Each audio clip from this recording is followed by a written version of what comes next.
Ahojte, takže dneska ideme merať svoje obvody. Takže začneme tým, že budeme merať tieto proporcie, čiže biceps, prsia, chrbát, pás, brucho, zadok, stehno, lítko. Poďme hneď na to. Na meranie budeme používať krajčícky meter.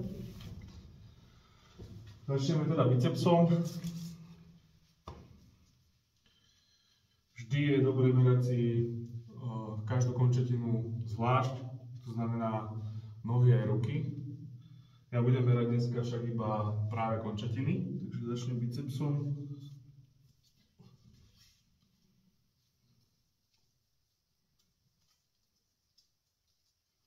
Biceps napnem. V podstate všetky partie budeme napínať, až na výnimku prs.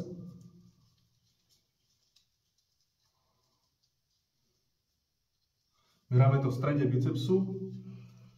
A mi tu ukazuje 39,5, takže zapíšem si mieru.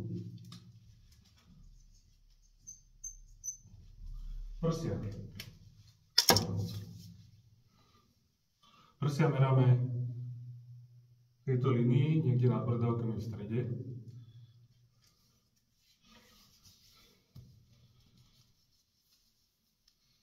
Nie som napnutý.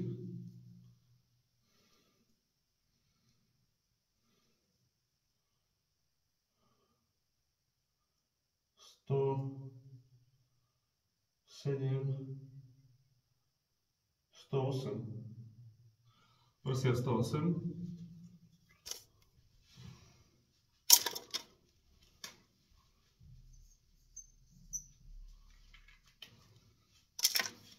Chrbát meriame v podstate rovnako ako prsia, iba s tou výnimkou, že napnem krídla. Čiže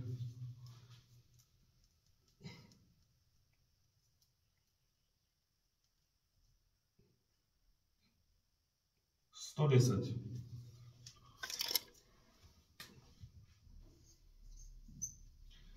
Meráme si pás.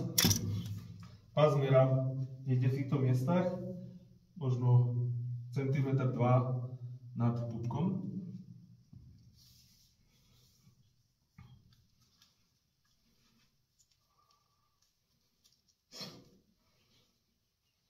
Zase napnem. Brucho merám buď cez pupok, alebo mierne pod pupkom, centimetrik pod pupkom, pretože tam sa ukladá najviac telesného tuku. Takže ja dám centimetr pod.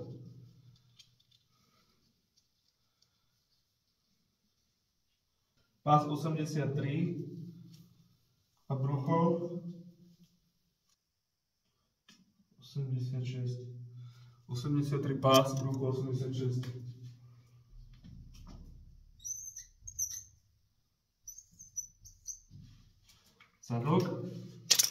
Zadok merám v podstate najširšej časti zadku. Tam 103.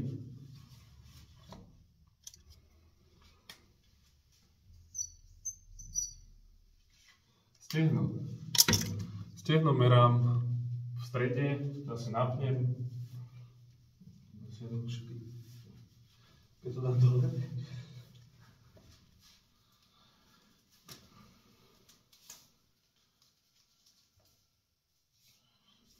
To je stehno 53,5.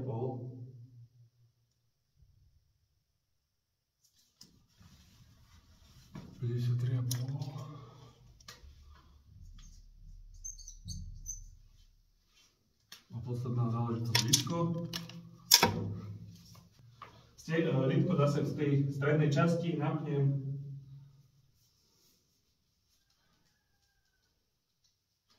A lítko má 37. Dobre. Toto je čo sa týka merania. Ešte sa ideme odvážiť. Akú máme váhu.